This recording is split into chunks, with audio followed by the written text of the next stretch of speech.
Luton versus Arsenal, January 1984. 1. The Gooners story.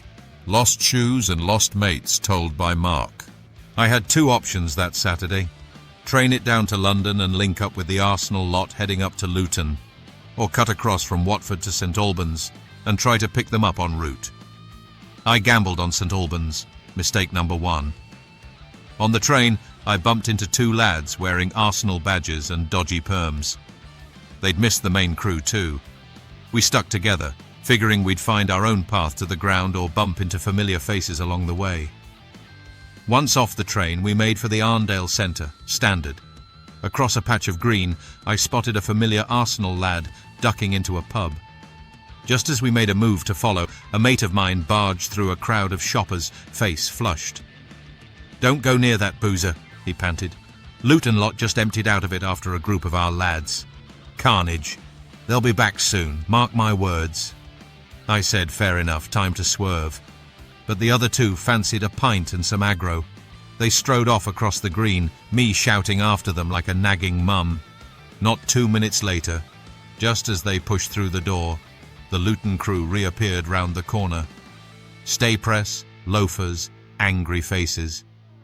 15 yards from the pub, the Arsenal lad I'd seen earlier strolled out, pie in one hand, pint in the other. Without missing a beat, he flung both straight at the incoming mob and legged it like Linford Christie. Seconds later, the two muppets I'd warned came flying back out, straight into a beating. One Luton lad actually stood over them and called it off before it got too heavy. Fair play to him. Ambulance came, carted them off. I exchanged a look with my mate. Pub detour avoided. We headed to the ground. On the walk, some nutter in grey flares and a fur coat starts mouthing off at everyone. The old Bill are right behind him, barely keeping him in check. Then he lobs a brick at us, an actual house brick. The police yank him by the collar and give him a shake. "One more word and you're nicked," says a copper. That finally shuts him up. He marches off toward the ground, and I start to think, he's not one of them, surely. We get near the stadium just as a mob of about 150 Arsenal lads stride past, swaggering under police escort, singing "Luton, Luton," trying to blag their way into the Luton end. I shake my head. They looked more like a catalogue for JD Sports. Pastel jumpers, trackies, clean white trainers. The Luton firm still looked straight out of a Scar gig. Crops, polos and scowls. It wasn't exactly covert. Inside the ground, the "She War" chant kicked off. Always a signal. Sure enough, our lot piled into the Luton section, pushing them out of their patch. Bit of a standoff, but the stewards and police eventually surrounded them and herded them down the side of the pitch. Then things got weird. From the opposite stand, another bunch of Luton fans piped up. "You want it, come get it," kind of vibes.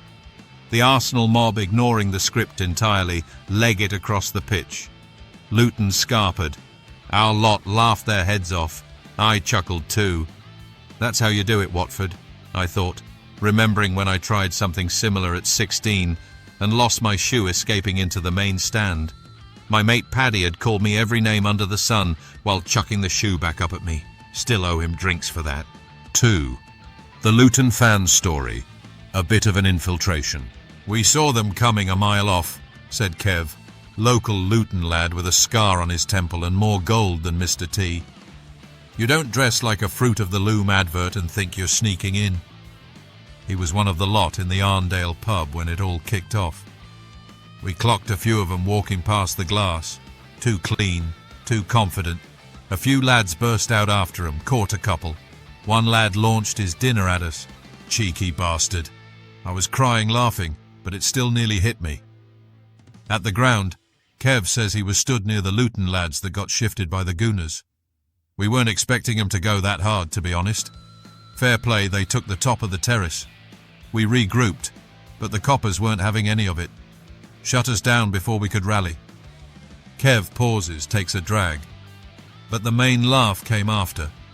Some of our boys found out West Ham were in town too, sniffing about. Said they'd do Arsenal over, steal their thunder. What a joke. They got spotted, boxed in, and chased halfway to the high street. Honestly, I reckon some of the old Bill were rooting for the Arsenal that day. The ICF lad, bit of a miscalculation. Right, said Mick, a known face in the ICF. We weren't there for them. We were just up for a day out. We had a row the week before with Arsenal, so figured we'd see if they fancied a rematch. Thought Luton would be easy. Wrong again. We slipped into the Arsenal end mid-game, thinking it'd go unnoticed. First we got some stick, then it kicked off properly.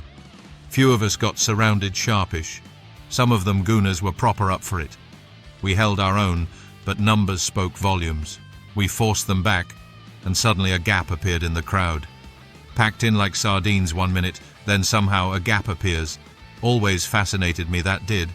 Anyway, then the old Bill piled in, dragged us out, but outside was no picnic either. He chuckled despite himself. We'd barely made it out the gates when some of their lot burst through police lines. For the next hour, it was running battles. Alleyways, car parks, back streets. Couldn't swing a punch without hitting someone in red and white. I'll give it 'em.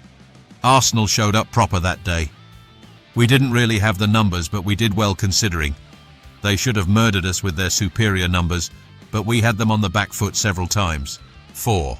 Aftermath. Mark again.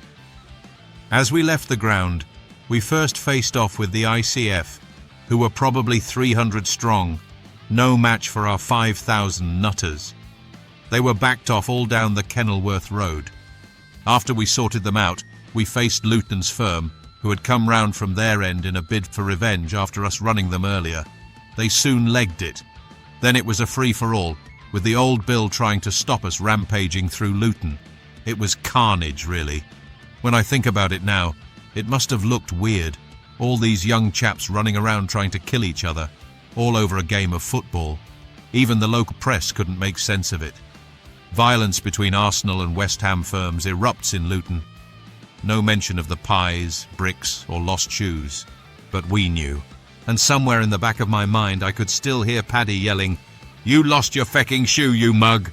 We thank Mark, Kevin and Mick for their recollections of what was clearly a memorable event for all present. Sounds like Arsenal were dominant, and obviously had the numbers. But Luton gave it a go at least.